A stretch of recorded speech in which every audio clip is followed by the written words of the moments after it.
Mesdames, Messieurs, merci d'être avec nous sur la télévision du Monde. C'est un bonheur de vous retrouver. L'État et ses partenaires privés se sont retrouvés ce 12 mars 2018 dans la ville de Douala pour la tenue du Cameroun Business Forum, une rencontre présidée par Philémon Yan, chef du gouvernement. Au centre des échanges, le financement des PME et le développement du tissu industriel du Cameroun. Jean-Marie Onambelé, Étienne Monté. Selon l'enquête d'opinion que la Chambre de commerce a réalisée l'année dernière auprès de 427 chefs d'entreprise, 36% des chefs d'entreprise au Cameroun ont relevé une dégradation de l'environnement des affaires. 29 ont observé une baisse du niveau d'activité et 39 d'entre eux ont constaté une baisse de leur chiffre d'affaires. Cette baisse du chiffre d'affaires est plus observée par les chefs d'entreprise des régions du Nord-Ouest et de l'extrême Nord. Au rang des principales contraintes au développement des activités des entreprises, les chefs d'entreprise relèvent par ordre de préoccupation la concurrence des produits importés, la baisse des parts de marché, la faiblesse de la demande, les difficultés financières, la fiscalité et l'accès au financement. La question de l'accès au financement auquel l'État continue de chercher des solutions. Il y a quand même eu un consensus sur la résolution du problème de financement. Si le problème de paiement incombe au gouvernement et que le gouvernement a dit je vais résoudre ce problème-là, le chef de l'État avait déjà ordonné la résolution, mais le financement dans son ensemble incombe non seulement au gouvernement mais au secteur privé. On s'est entendu que le secteur privé devrait faire des entreprises ce qu'il doit faire pour que les banques acceptent de leur donner du crédit. L'État qui encadre ce secteur privé en termes de renforcement de capacité va aussi faire son travail pour qu'ensemble on puisse sortir de là avec des entreprises qui seront capables d'aller vers le secteur financier et que celui-ci soit capable de leur donner satisfaction. Parlant spécifiquement de la concurrence des produits importés et de la baisse des parts de marché qui préoccupe les opérateurs du secteur privé, un doigt accusateur est pointé sur la mise en application des accords de partenariat économique APE. Le bilan des mises en œuvre des 19 mois de démantèlement tarifaire révèle que les PME ne bénéficient pas ou très peu des opportunités qui découlent de l'APE. Certaines continuent de payer la totalité des droits de douane sur les produits dont la libéralisation a été amorcée à cause notamment de la non-maîtrise des procédures d'administration de la preuve d'origine. Par ailleurs, les effets de cet accord ne se font pas encore ressentir sur les prix. En regardant les petites et moyennes entreprises, il faut que ces petites entreprises passent de l'informel au formel. Et qui s'arriment à la nouvelle technologie, qui viennent nous voir, franchement, je le dis souvent, gratuitement, on peut les aider à s'arriver à ces normes et pouvoir faire des produits qui doivent être consommés par les Camerounais. Il n'est pas normal d'avoir sur les linéaires des supermarchés près de 80% des produits qui sont importés. Donc nous avons dans ce pays des hommes, des femmes, de la matière première. Et nous avons tout cela. Donc il faut oser, comment dire. Il faut oser. Et nous avons... À travers cet événement, le Cameroun Business Forum, l'État et ses partenaires privés ont appelé à la conscience collective pour la promotion du Made du Cameroun. Cette promotion qui suppose que nous devons tous changer nos habitudes pour nous transformer en véritables consommateurs de ce que nous produisons. Crise sociopolitique dans les régions anglophones du Cameroun. Paul Atangadji proscrit la circulation des motocycles dans certaines localités du sud-ouest et du nord-ouest Cameroun. Une instruction du ministre de l'administration territoriale qui fait suite en réalité aux dernières attaques enregistrées dans la localité de Batibo. Yves Sondjo. Moins de 72 heures après avoir exigé au gouverneur de région, préfet de département et sous-préfet d'arrondissement de l'ensemble du pays de produire au moins 2 bulletins de renseignement au quotidien sur la situation sociopolitique et sécuritaire, Paul Atangandi, le nouveau ministre de l'administration territoriale, a fait publier depuis le week-end dernier un communiqué dans lequel il fait savoir qu'il a donné au gouverneur des régions du sud-ouest et du nord-ouest des instructions portant principalement interdiction provisoire de l'exercice de l'activité de mototaxi dans certaines localités des régions anglophones en crise. Le successeur de René Emmanuel Sadi explique que cette interdiction a été prise après avoir constaté que le mode opératoire des terroristes sécessionnistes consiste à lancer des assauts successifs à l'aide de dizaines de motocyclettes ayant chacune un conducteur et un malfrat armé. Le bilan des assauts successifs, ainsi dénoncé, fait état de 27 éléments des forces de défense et de sécurité assassinés, des installations et des édifices publics incendiés. Le patron des gouverneurs indique que les exactions des sécessionnistes terroristes comportent aussi des enlèvements, des agressions et des cas de viol de jeunes filles. Mais au-delà de la polémique qu'animent les récentes décisions du ministre de l'administration territoriale, il convient de rappeler que la situation socio-sécuritaire du Cameroun l'impose. Nous devons nous unir davantage pour accélérer le développement de la région du soleil couchant. La phrase du jour est signée Victor Fotso, président des communes et villes unies du Cameroun, antenne de l'Ouest, qui au cours d'une réunion avec ses pairs a dressé le bilan des activités menées courant 2017. Frédéric Moutomé, Hervé Kouamou. Il a été question lors de cette rencontre entre les 41 maires de la région de l'Ouest du Cameroun et de leur président de dresser le bilan des activités des communes et villes unies du Cameroun, branche de l'Ouest, menées courant 2017 et d'arrêter les perspectives pour 2018. Il ressort de l'allocution du secrétaire général de CVUC Ouest que dans la globalité, la région de l'Ouest est résolument portée sur la voie de l'émergence grâce à l'élaboration en cours du schéma d'aménagement et de développement durable et la réalisation de plusieurs projets dans les communes avec l'appui des partenaires stratégiques, notamment l'État, de FEICOM et le PNDP. Au-delà de cette rencontre d'échange sur le plan professionnel, il a été question aussi des retrouvailles entre les maires de la région des Grassfields qui ont saisi l'occasion pour saluer la création du ministère de la décentralisation et du développement local par le chef de l'État, Paul Biya, lors du dernier réaménagement du gouvernement. Nous devons accueillir avec joie et remercier le chef de l'État pour la création du ministère de la décentralisation et du développement local. Ce ministère, nous l'espérons, accélérera le processus de décentralisation en apportant des solutions appropriées aux nombreux problèmes des collectivités territoriales décentralisées qui sont entre autres l'accroissement des ressources et la mise à disposition des communes des dotations budgétaires.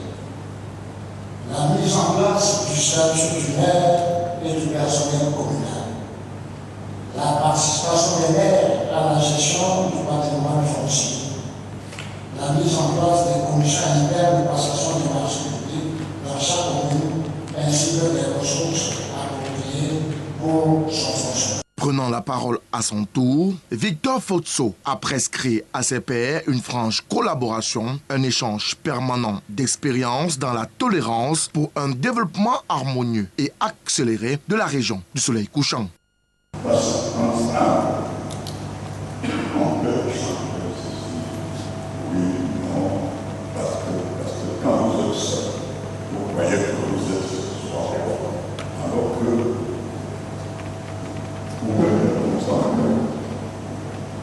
Il faut parler votre parole, votre conseil,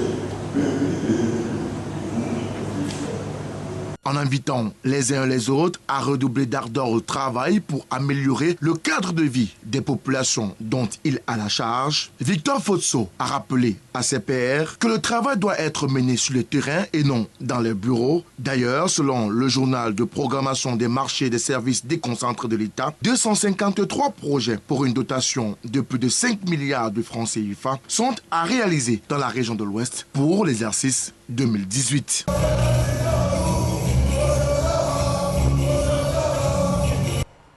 Le plaidoyer sur le non-établissement des actes de naissance à certains enfants au Cameroun sera porté par des athlètes camerounais appelés à participer aux Jeux du Commonwealth, des Jeux qui vont se dérouler en Australie. Jean-Marie Onambole, Elvis Ngwe.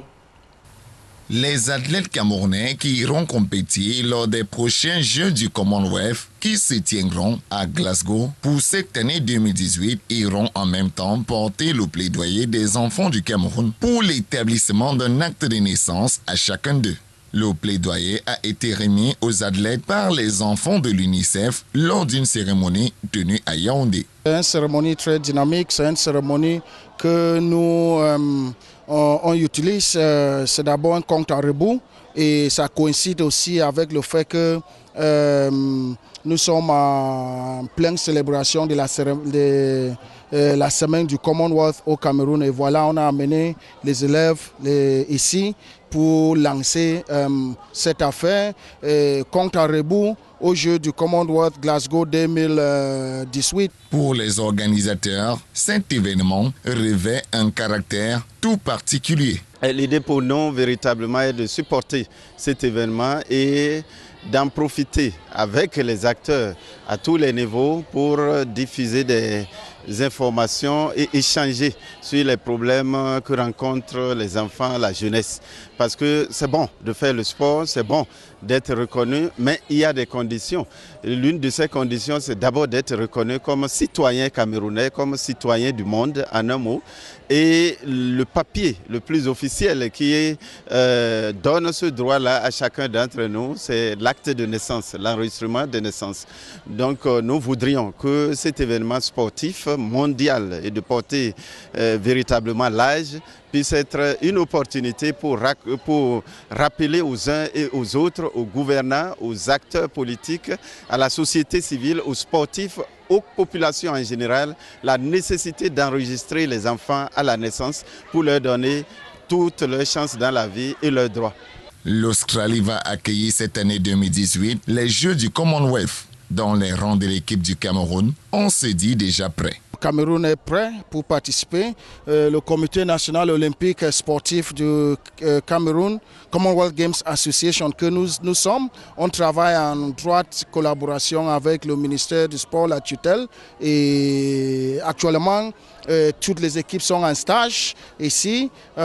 D'ici quelques jours, ils vont se déplacer pour l'Australie, là où ils vont procéder avec le stage d'acclimatation et tout se passe plutôt bien. Et nous sommes optimistes pour les médailles. Notons qu'au Cameroun, plusieurs enfants restent toujours sans acte de naissance. Le plaidoyer qui sera porté en Australie lors des Jeux du Commonwealth pourra certainement aider à bouger les lignes. Merci Jean-Marie Onambele. Juste en rappel, la journée du Commonwealth a été célébrée ce jour. Les populations du département de la Mifi à l'ouest Cameroun ont exprimé leur gratitude pour le maintien de l'un de leurs fils, le professeur Pascal Kanté, au sein du gouvernement. C'était à travers une marche sportive. Yves Sonjo, Herbert Kouamou. Difficile pour les populations de la Mifi dans la région de l'ouest du Cameroun de contenir leur joie après le maintien de leur fils, le professeur Pascal Gué Kanté, au poste de secrétaire général adjoint des services du Premier ministre, chef du gouvernement. C'est par une marche patriotique à travers les artères de la ville de Bafoussam que les populations ont témoigné leur gratitude au président de la République suite au réajustement du gouvernement du 2 mars dernier. Marche patriotique qui avait pour point de départ le carrefour Auberge, passant par le marché A, le rond-point Palais de Justice, pour chuter à l'esplanade de la préfecture de la Mifi, où une motion de soutien, de déférence et de remerciements a été lue et remis au préfet du département de la Mifi. Au-delà de l'émotion et un peu à la réflexion, on peut tirer au moins un message. C'est que le président de la République a certainement voulu dire aux fils et aux filles, à leur majesté, que le cheval sur lequel il avait misé a été un bon cheval. Autrement dit, les fruits que le professeur Gué Kanté a dû produire jusqu'ici se sont avérés tenir les promesses des fleurs qu'il a manifesté, je crois, le 15 octobre, lorsqu'on l'a, pour la première fois, nommé à ce poste. La date. Nous poursuivons cette édition de l'actualité avec les pluies diluviennes accompagnées de vents violents qui se sont abattus ces derniers jours dans le département du Mungo, provoquant des glissements de terrain et la chute en cascade des arbres sur la nationale numéro 5. Des arbres qui se sont malheureusement affaissés sur un camion transportant des produits brassicoles. Chauffeurs et motoboys ont été pris au piège pendant plusieurs heures. Jean Jamayetna, Château-Vallon-Haine. Coincé dans l'engin après la chute en cascade des arbres, suite à une forte pluie, accompagnée d'un vent violent qui s'est abattu ce dimanche dans la ville de Mélon. Il aura fallu plus de 2 heures d'efforts intenses aux populations riveraines, aux sapeurs-pompiers venus d'un Konsamba et aux scieurs appelés en rescousse pour extirper de ce camion transportant des produits brassicoles, le chauffeur et son motorboy coincés à bord de l'engin.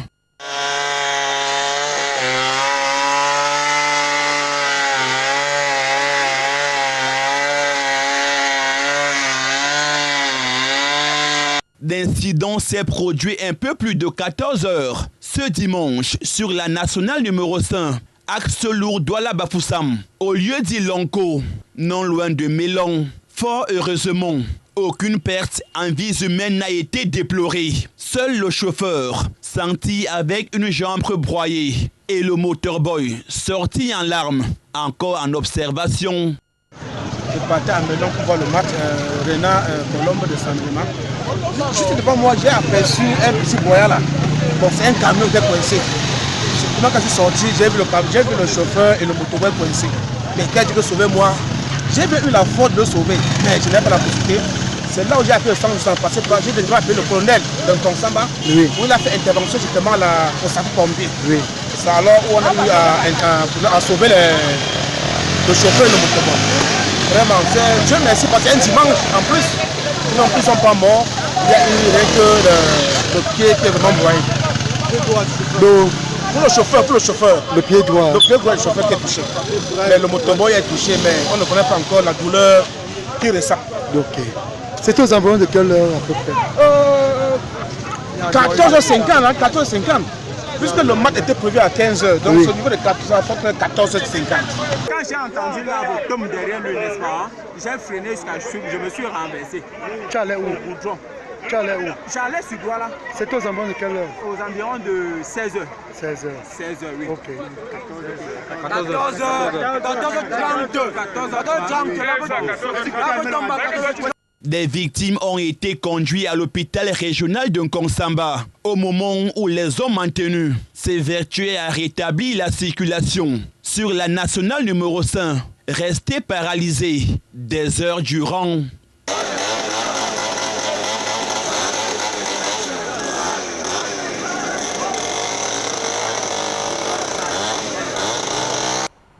La paroisse EEC de Bonakou-2, de nouveau scellée par le sous-préfet du 2e arrondissement de la ville de Douala. La décision a été prise ce 11 mars 2018 à la suite de nouvelles bagarres enregistrées dans ce temple.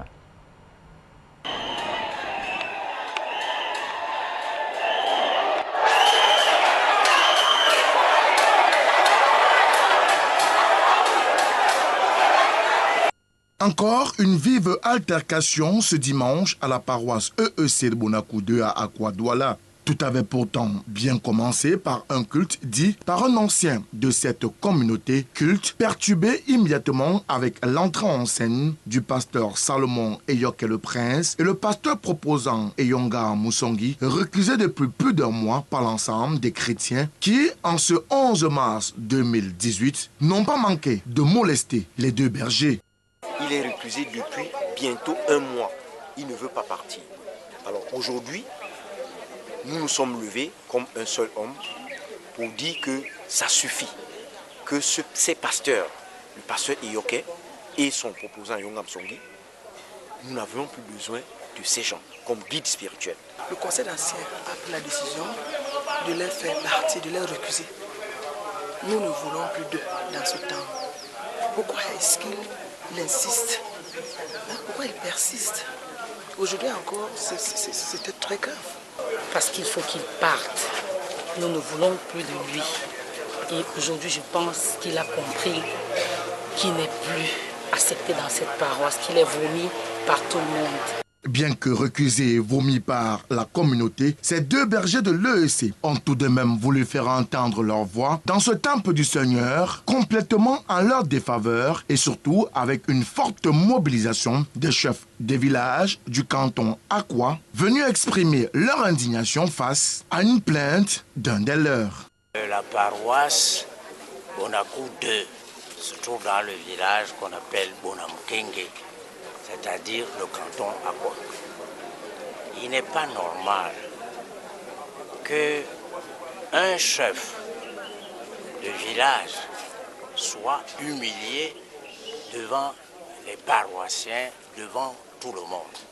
Ce village-là appartient à Akwa. C'est nous qui avons attribué ce terrain à l'église. Mais si l'église ne sait plus quoi faire de ce terrain-là, qu'il quitte. Nous-mêmes, nous allons faire constituer notre église. Pour les chefs traditionnels, tout comme pour les chrétiens de la paroisse EEC de Bonakou 2, seul le départ des pasteurs Eyoke et du proposant Moussongi pourrait ramener la paix et le calme au sein de la paroisse. Et ce n'est pas le rôle du pasteur de dégueulasser un chef. Une autorité est une autorité. Et surtout que nous voulons la paix. Face à cette paix que nous avons demandé que le pasteur s'en aille, ainsi que son pasteur proposant, pour que puisse régner la paix dans cette église. Informés de la bagarre qui aura retenu les attentions pendant plus de 2 heures, les forces de maintien de l'ordre et le sous-préfet de l'arrondissement de Douala 2e vont descendre sur le terrain pour à la fois sortir de cette euphorie les ouvriers de l'église évangélique du Cameroun, copieusement molestés, mais aussi procéder une fois encore à la pose des scellés à la paroisse EEC de Bonakou 2. Seulement, ces nouveaux scellés sonnent-ils la fin de la guéguerre? Seul l'avenir nous le dira.